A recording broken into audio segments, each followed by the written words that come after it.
Hello दोस्तों, कैसे हैं आप सभी का स्वागत है मेरे YouTube channel Sunil study station में। तो एक नई जानकारी जो आप सभी को पता होनी चाहिए, मुझे लगता है बहुत ज़्यादा ज़रूरी है हम सभी के लिए, हमारे सभी अपनों के लिए।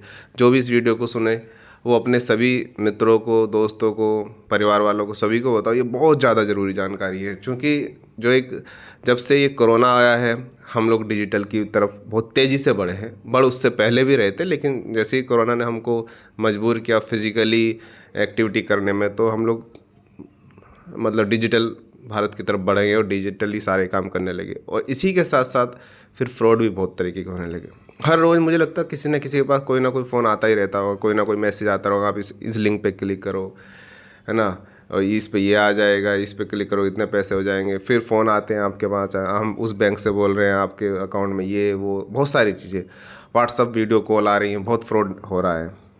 तो उन सब फ्रॉडनेस को रोकने के लिए, कई टाइप के फ्रॉड हो रहे हैं, उन सब फ्रॉड को रोकने के लिए सरकार एक नया नियम लाई है।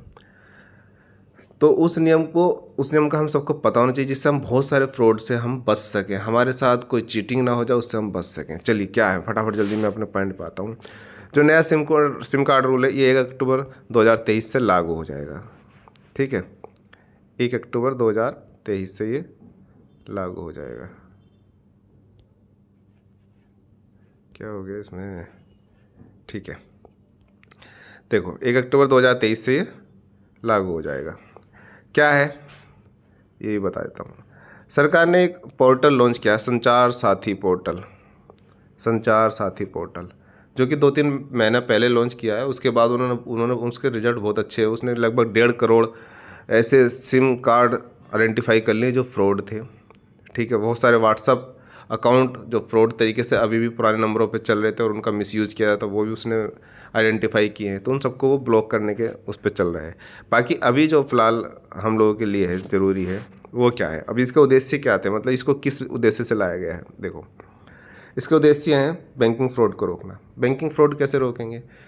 बैंकिंग फ्रॉड जब चीज़ें मैं बताऊंगा आगे, देखो होगा क्या। बैंकिंग फ्रॉड किस तरीके से होता है, आपके ओटीपी के आधार पर। आजकल बैंक सारे का सारा ओटीपी सिस्टम से हो रहा है। तो लेकिन हो क्या रहा है कि मान लीजिए हम कोई सिम 2-3 महीने से यूज़ नहीं कर रहे, 3 महीने, तो 3 महीने बाद ऑटोमेटिक कंपनी वो किसी दूसरे को वो सिम दे देती है। जब वो किसी दूसरे को सिम दे देती है, तो अभी भी क्या है, वो आपके बैंक अकाउंट में तो अभी भी वो ऐड है ना, वो सिम, वो नंबर, तो वो नंबर किसी और को वो कंपनी प्रोवाइड कर देती है। और फिर वो सारे का सारा वो बंदा फिर आपकी यूपीआई वो सारा बैंक को पूरा हैंडल कर लेता है ओटीपी के आधार से। तो इस तरीके बैंकिंग फ्रॉड हो रहे हैं। फर्जी केवाईसी, बहुत सारी फर्जी केवाईसी हो रही हैं। मतलब एक ही आईडी पे बहुत सारे सिम खरीदे जा रहे हैं, हो जा रहा है इस तरीके से। आपने देखा होगा, अभी तो धीरे कुछ कम हो गया। आप जाओ 50 रुपये में कोई भी सिम लेके आ जाओ, यूज़ करो, फेंक दो, इस तरीके से हो रहा था, अभी भी हो रहा है, फर्जी केवाईसी हो जा रही है। तो आप एक ही आईडी, मान लो हम लोग सिम लेने जाते हैं फ़ोटो स्टेट की दुकान पर, और हमने सिम ले लिया, उसके बाद वो जाने पता नहीं उस आईडी पे जाने कितने और सिम ले रहा है और फ्रॉड कर रहा है, बेच रहा है। और वो आप एक ही आईडी पे कोई और सिम लेके वो मिसयूज़ कर पा रहे हैं। फिर हो सकता है आपके साथ कोई दिक्कत हो, आपके नाम कोई कंप्लेन हो, मान लो कोई किसी को दिया उन्होंने कुछ गलत काम किया, फिर वो आपको पकड़ेंगे, क्योंकि आपकी आईडी पे सिम है। मतलब वही आपके आईडी प्रूफ पे कोई अन्य सिम ना खरीदे। ये सब इसके उद्देश्य है। फ़ायदे कैसे कैसे होंगे, देखो। अब इसमें हमें फ़ायदा क्या, आप क्या कर सकते हैं। सबसे पहले आपको, और हमें लगता है सभी को ये कर लेना चाहिए, ये सबसे प्रारंभिक जांच है, फटाफट आप लोग संचार शक्ति पोर्टल 1 अक्टूबर से अपने मोबाइल में डाउनलोड कीजिए प्ले स्टोर से, और जाइए और अपनी कोई आइडेंटिटी प्रूफ, मतलब जैसे ही उसमें आप लॉगिन करेंगे वो आगे जो भी मांगेगा, आपके आधार आईडी या जो भी आईडी, कोई सी भी आईडी, आपका नाम वाम सारा जैसे वो लेगा उसमें आप डालिए।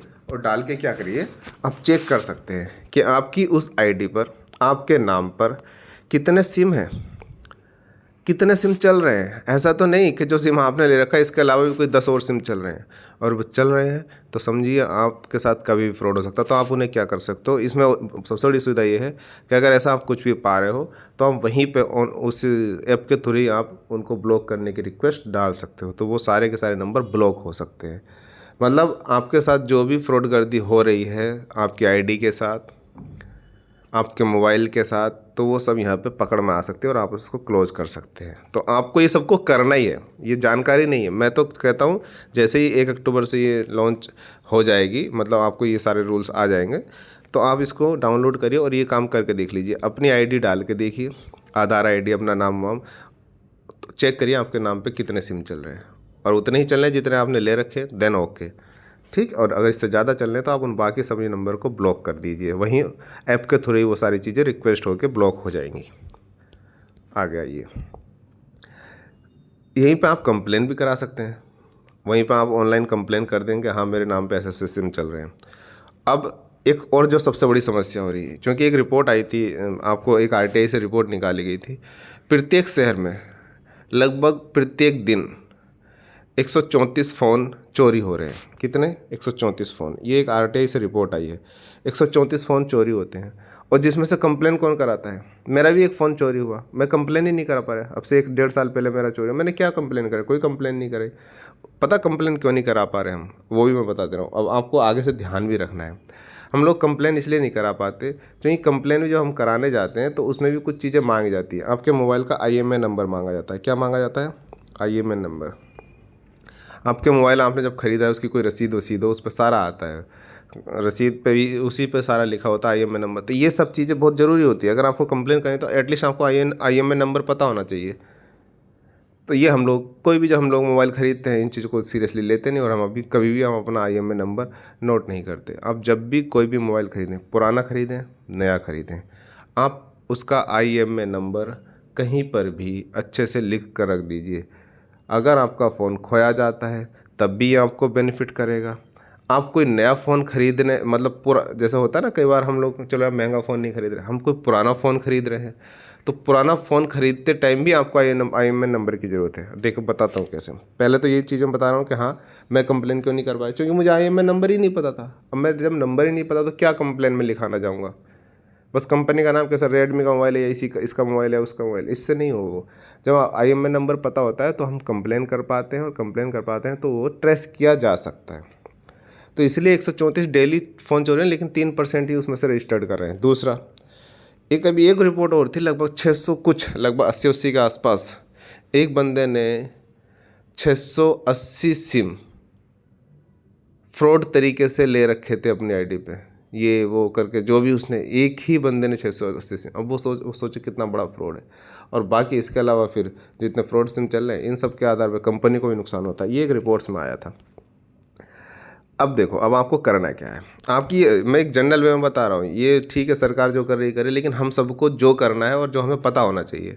तो पहला तो ये बता दिया, आप इस ऐप को डाउनलोड करिए और उसमें जाके अपना नाम पे देख लीजिए, अपनी आईडी पे देख लीजिए कितने सिम चल रहे हैं। अगर आप वास्तविक चल रहे हैं जितना आप चलाएं देन ओके, अगर उससे ज़्यादा चल रहे हैं तो आप कंप्लेन कीजिए, ब्लॉक की ऑनलाइन वहीं पर हो जाएगी, वहीं पर आप ब्लॉक कर सकते हैं, ठीक है। यहीं पर आप कंप्लेन कर सकते हैं। अब खोए हुए फ़ोन को IMEI नंबर के साथ ब्लॉक कर, अभी हुआ आपका, आपने कोई फ़ोन ख़रीदा, फ़ोन आपका खो गया, चोरी हो गया। अब आपको आपका उस मोबाइल का कोई मिसयूज़ ना करे, क्योंकि IMEI जो आपके नाम पर रजिस्टर्ड है तो मिसयूज हो सकता है। तो आप क्या करोगे, इसी उसमें जाओगे, IMEI नंबर के साथ आप उस फ़ोन को भी ब्लॉक कर, अब उस फ़ोन को कोई यूज़ ही नहीं कर पाएगा, भले ही चोरी हो गया, लेकिन किसी और के यूज़ का भी वो नहीं रहेगा, ठीक है। तो ये भी एक अच्छी चीज़ है। दूसरा क्या है, पुराना फ़ोन, मान लो हमें चाहिए यार फ़ोन ख़रीदना है, लेकिन इतना पैसा नहीं है, तो हम पुराना फ़ोन ख़रीदते हैं। पुराना फ़ोन ख़रीदने से पहले भी क्या करो, आप इस ऐप को डाउनलोड करो किसी, अब आप ये भी, और अच्छा ये क्वेश्चन आ सकता है, ये सब सारा सर उसमें OTP जब हमारा तो मोबाइल नंबर ही खोया गया, हम कैसे कैसे फिर OTP करेंगे। तो जो भैया मोबाइल नंबर खोया गया है तो आपको OTP फिर आपके ईमेल पे आएगा, आप एक ईमेल भी देते हैं, ठीक है। जब हम अपना मोबाइल हम ख़रीदते हैं, मोबाइल को जब हम रजिस्टर्ड करते हैं तो उसमें हम एक ईमेल भी देते हैं, तो OTP ईमेल के थ्रू भी मिल जाएंगे आपको। तो हम अब पुराना फ़ोन ख़रीदने जा रहे हो, तो पुराना फ़ोन ख़रीदने से पहले भी क्या करो, आप दोस्त के या किसी के मोबाइल में ये संचार सारथी पोर्टल ऐप डाउनलोड करो, उसमें वो IMEI नंबर डाल के देखो, जो आप पुराना फ़ोन किसी का ख़रीद रहे हो, उससे ये पता चलेगा क्या ये जो बेच रहा है क्या वो उसी के नाम पर रजिस्टर्ड है या वो चोरी का है। अगर उसी के नाम पर रजिस्टर्ड, देन आप खरीद सकते हो, चलो भाई खरीद लिया। हो सकता है वो जो आपको बेच रहा है वो कहीं से चोरी करके लाया हो, तो किसी तीसरे के नाम पर रजिस्टर्ड, मतलब आपको ये फ़ोन पता चलेगा कि आप चोरी का फ़ोन तो नहीं खरीद रहे। चोरी का फ़ोन खरीदे तो आपको दिक्कत आ सकती है ना। तो इस तरीके से आप सही फ़ोन की जानकारी भी ले सकते हैं। तो ये चीज़ आप सभी को करनी है। अभी और सरकार ने इसमें क्या चेंजेस किए हैं, ये चेंजेस किए हैं। पीओएस को केवाईसी करें। पीओएस मतलब पॉइंट ऑफ सेल, जो हमको सिम बेचता है, जो भी ये दुकानदार होते हैं या जो भी लगाए रहते हैं अपना ये नॉर्मल से काउंटर लगा रहते हैं कि हम सिम बेच रहे हैं, तो जो भी सिम सेलर होते हैं इनको पॉइंट ऑफ सेल बोलते हैं। इन सबको भी अब केवाईसी कराने होगी। और इसकी जिम्मेदारी किसकी होगी? जो इनका कंपनी है, मान लो जियो का जो सिम है, तो जियो कंपनी की जिम्मेदारी, जो भी आपका सेलर है, जो भी दुकानदार जिनको भी आपने लाइसेंस दे रखा है, दुकानदार का परमिशन दे रखी है, उन सबकी केवाईसी होगी और होनी चाहिए, और ये आपकी जिम्मेदारी है। और अगर नहीं होगी और उसके बाद ही वो सिम बेच रहा है तो उस पर 10 लाख का जुर्माना। अभी सरकार ने इसमें ये चेंज किए हैं। और बहुत सबसे इम्पोर्टेंट चेंज, 1 अक्टूबर 2023 के बाद अगर आप कोई भी सिम खरीदने जाते हैं, अब आपको किसी को अपनी आईडी देने की ज़रूरत नहीं है। जो मांगे आप उसको उस इस चीज़ का हवाला दे सकते हो कि नया सिम कार्ड रूल आया है। अब आपको क्या करना है, आधार के ऊपर जो स्कैनर होता है, एक स्कैनर सा होता है ना, वो उस स्कैन को दिखाइए। उस स्कैन के द्वारा वो आपकी सारी जानकारी कैप्चर कर लेगा, उसी के आधार पे वो आपको सिम दे देगा। इससे क्या होगा, आपको अपनी आईडी उसको देने की ज़रूरत नहीं पड़ रही, जिससे वो आपकी आईडी पर अन्य सिम नहीं खरीद मतलब बेच सकता किसी और को, तो आपकी आईडी फ्रॉड होने से बचेगी। तो ये सब बेनिफिट हैं और मुझे लगता है हम सबको पता होना चाहिए, हम सबको ये करना चाहिए। आपकी जानकारी के लिए था। तो चलिए, थैंक यू।